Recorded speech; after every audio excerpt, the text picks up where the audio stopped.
ہمارے ایک سوال کا جواب دے کے مطمئن کیجئے تو ہم عیسائی دھرم قبول کر لیں گے. تو انہوں نے کہا کیجئے سوال. تو میں نے ہم سوال لکھت میں کریں گے, آپ سے لکھت میں جواب لیں گے. انہوں نے کہا ٹھیک ہے. ہم نے سوال لکھ کے دیا کہ آپ نے پورا جو ہم کو فنڈامنٹل عیسائی دھرم کا بتایا, اس کے اندر آپ نے عیسیٰ علیہ السلام کو, مسلمان کہتے ہیں کہ یہ پیغمبر تھے, محمد صلی اللہ علیہ وسلم سے پہلے یہ پیغمبر تھے, انہوں نے اچھائی کا اپدیش دیا, برائی سے روکا. اس زمانے میں ان کا دین چلا, ان کے جانے کے بعد محمد صلی اللہ علیہ وسلم کا دین قیامت تک چلے گا. تو آپ کہتے ہیں کہ عیسیٰ علیہ السلام خدا کے بیٹے تھے, مریم بیوی تھی اور اللہ باپ تھا. تو بیٹے 3 پرکار کے پیدا ہوتے ہیں دنیا میں, پوت, سپوت اور کپوت. تو اگر وہ عیسیٰ علیہ السلام اللہ کے بیٹے تھے اور پوت تھے, تو اللہ تعالیٰ نے یہ دنیا بنائی جو ہمیں نظر آ رہی, جنت جہنم بنائی, وہ تو نظر نہیں آتی ہے, اس کو اپن اس کی بات بھی نہیں کرتے ہیں, تو اس کو آپ مانو گے بھی نہیں. لیکن اللہ تعالیٰ نے یہ دنیا بنائی. تو اتنی بڑی دوسری دنیا عیسیٰ علیہ السلام نے کون سی بنائی؟ 2 دنیا دکھانا پڑے گی. پوت باپ سے ڈبل کام کرتا ہے اور سپوت تو کئی گنا زیادہ کام کرتا ہے. تو پھر اس سے بڑی بڑی کتنی دنیا عیسیٰ علیہ السلام نے بنائی اور کہاں بنائی, وہ دکھائیے. اور اگر کپوت تھا تو پھر کپوت کی تو پوجا کا سوال ہی پیدا نہیں ہوتا. تو انہوں نے کہا کہ ہم آپ کو جواب کل دیں گے. اس کے بعد الحمدللہ ہم 15 دن تک ان کے وہاں گئے, لیکن نہ تو انہوں نے کوئی جواب دیا نہ ہم سے ملے, اللہ کے کرم سے. اور میرا تو آج بھی چیلنج ہے لوگوں کو کہ اسلام سے اچھی اگر کوئی چیز ہے دنیا میں تو میرے سامنے پیش کرے, خدا کی قسم میں اسے قبول کروں گا, اسلام کو چھوڑ دوں گا. لیکن اسلام سے اچھی کوئی چیز دنیا میں ہے ہی نہیں. آپ یہاں بلد الحرمین شریفین میں تشریف فرما ہے, مکہ مکرمہ عمرے کی سعادت کے لیے آپ تشریف لائے ہیں. جی. یہاں جو خادم الحرمین شریفین ملک عبداللہ کی حکومت مملکت سعودی عرب کی جو خدمات ہیں حجاج کے لیے یا معتمرین کے لیے, اس کو آپ کس نگاہ سے دیکھتے ہیں؟ الحمدللہ حجاج کے لیے انہوں نے جو خدمتیں پیش کی ہے وہ بہت لاجواب ہے, اور ان کے ساتھ اللہ کی مدد ہے. اللہ تعالیٰ ان کی مدد کر رہا ہے, اور وہ اللہ کی مدد سے جو خدمات انجام دے رہے ہیں. ابھی ہم لوگ بری طرح تھک گئے تھے, اور تھکنے کے بعد ہم بن داؤد ایک مارکیٹ بنا ہوا اس کے اندر گئے. تو وہاں پر ہمیں ایک شخص اوپر لے کے گیا 4تھے مالے پر. وہاں کچھ کرسیاں رکھ رکھی ہیں انہوں نے, جس کے اوپر وہ لے جا کے بٹھا رہے ہیں. وہ کرسیاں ہمارے ہاتھ پیر دبا رہی ہیں. یعنی ایسی خدمات کہ اگر حاجی یا عمری تھک گیا ہے تو اس کے پیر دبانے تک کی انہوں نے ویوستھا کی. اور کیا چاہیے ان سے, مطلب ہم وہاں جا کے جب اوپر بیٹھے ہمارا بڑا تعجب ہوا. ہم نے بھائی کتنا پیسہ لگے گا اس کا؟ بولے پیسہ نہیں, یہ فی سبیل اللہ آپ کے لیے. تو ہم نے ان سے پوچھا کہیں ایسا تو نہیں ہے زکوٰۃ, فطرہ, صدقات, خیرات میں سے کچھ ہے؟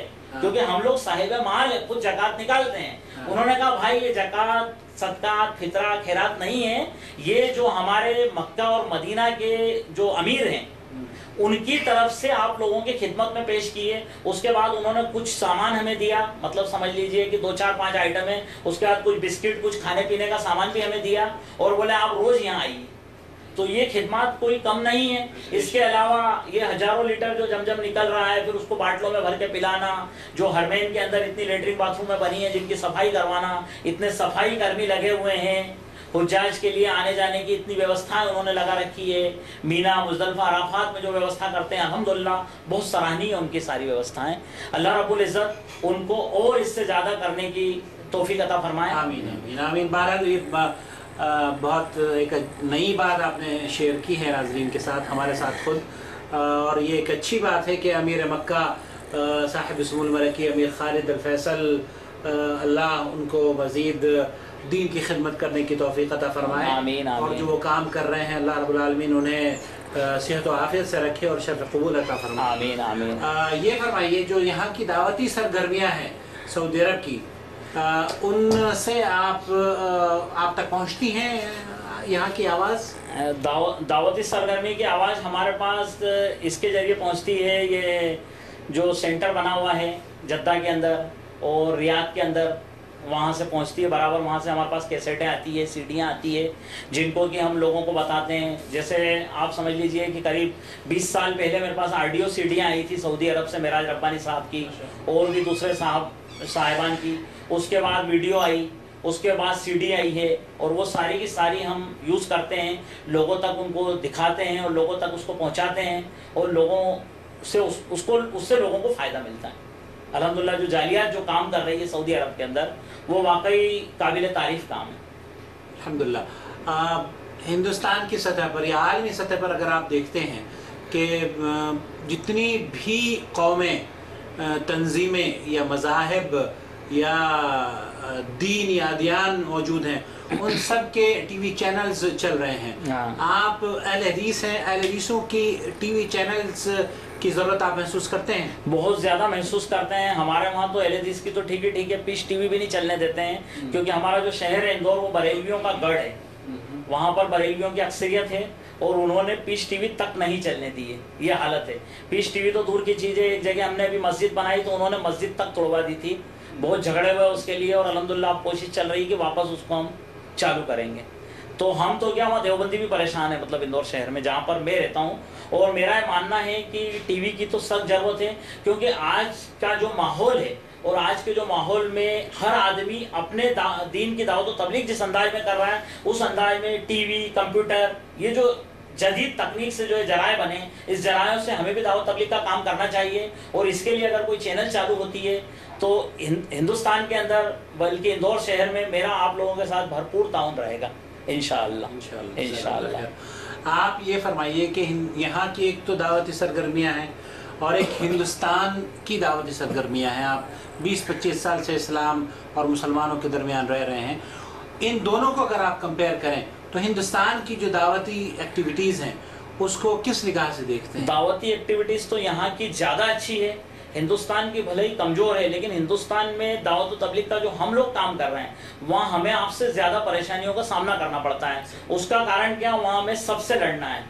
بریلویوں سے لڑنا ہے, دیوبندیوں سے لڑنا ہے, ہندوؤں سے لڑنا ہے, جینیوں سے لڑنا ہے, سکھوں سے لڑنا ہے, عیسائیوں سے لڑنا ہے. یہاں الحمدللہ آپ لوگوں کو کم سے کم یہ تکلیف نہیں آتی ہے, کیونکہ یہاں سارے کے سارے لوگ الحمدللہ توحید پرست ہیں.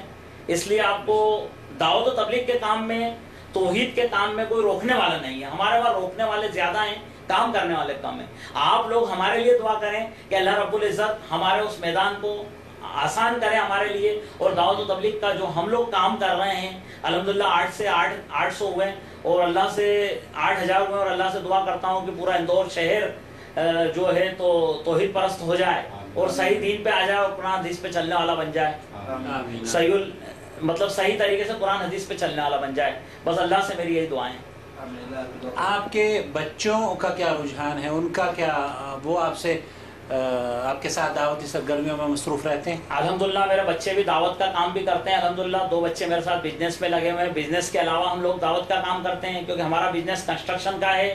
صبح گھنٹے 2 گھنٹے, شام کو گھنٹے 2 گھنٹے کام کرتے ہیں, اور باقی کا جو ہمارا وقت رہتا ہے مسجد میں اور لوگوں سے ملنے جلنے میں اور دعوت تبلیغ کے کام میں لگاتے ہیں. الحمدللہ دونوں بچے بھی دعوت تبلیغ کے کام میں لگے ہیں. اور میرا جو بڑا بیٹا پیدا ہوا تھا وہ اسلام سے پہلے پیدا ہوا تھا. اس وقت میں نے اللہ سے عہد کیا تھا کہ اللہ رب العزت اس کو تیری راہ میں قبول کر لے, اور اللہ رب العزت نے شاید میری اس دعا کو قبول کر لیا تھا, اور میرے بیٹے کو اللہ رب العزت نے اس کی راہ میں قبول کر لیا. میں نے اس کو مالیگاؤں کے اندر 10 سال جامعہ محمدیہ منصورہ میں پڑھایا, عالم و فاضل بنایا, اور پھر میں 2006 میں یہاں حج کرنے کے لیے آیا. اس وقت مدینہ منورہ میں جامعہ اسلامیہ میں گیا. وہاں جا کر میں نے میرے بیٹے کے کاغذ دکھائے ان لوگوں کو اور کوشش کی, اور الحمدللہ اللہ رب العزت نے اس کا داخلہ جامعہ اسلامیہ میں کروا دیا. آج اس کا 4تھا سال ہے الحمدللہ یہاں جامعہ اسلامیہ سے وہ کمپلیٹ ہو رہا ہے پڑھ کے, اور اب ہندوستان جا کے دعوت و تبلیغ کا کام کر رہا ہے. تو میرے لیے سب سے بڑی خوشی کی بات ہے کہ میں نے اللہ رب العزت سے ایک دعا مانگی تھی کہ رب العزت میرے ایک بیٹے کو تیری راہ میں پوری طرح قبول کر لے, اور اللہ رب العزت نے اس کو پوری طرح اپنی راہ میں قبول کر لیا. اللہ قبول. تو میرے 3 بیٹے ہیں الحمدللہ, اور تینوں ہی اس کام میں لگے ہوئے ہیں. ماشاءاللہ. آپ اور کوئی بات ہمارے ناظرین کے ساتھ شیئر کرنا چاہیں گے جو بیان کرنا چاہتے ہوں آپ اور امت کے لیے اس میں فائدہ ہو؟ بس میں یہی کہنا چاہتا ہوں کہ آپ لوگ اللہ سے ہمارے لیے دعا کریں کہ جو ہمارا میدان ہے اس کے اندر ہمارے مخالفین کو اللہ رب العزت پست کرے اور ہمیں غالب کرے, اور ہمیں دعوت و تبلیغ کا کام صحیح انداز میں کرنے کی توفیق عطا فرمائے. آمین آمین, جزاک اللہ خیر. ناظرین کرام, یہ تھے ہمارے بھائی عبدالواحد جنہوں نے جین مذہب سے اسلام قبول کیا. بھائی عبدالواحد کے ساتھ ہندوستان کی ایک بہت معروف شخصیت فضیلت شیخ ابو رضوان محمدی ان کے ساتھ ان کے سفر میں شریک ہیں, جو کہ عمرے کی سعادت کے لیے یہاں تشریف لائے ہیں. اللہ رب العالمین ان کے سفر کو سفر مبارک بنا دے, قابل قدر سعی اور معاف کیا ہوا گناہ بنا دے. ہم شیخ سے گزارش کریں گے کہ کچھ نصیحتیں فرمائیں, اور بھائی عبدالواحد کے بارے میں آپ کے کیا تاثرات ہیں؟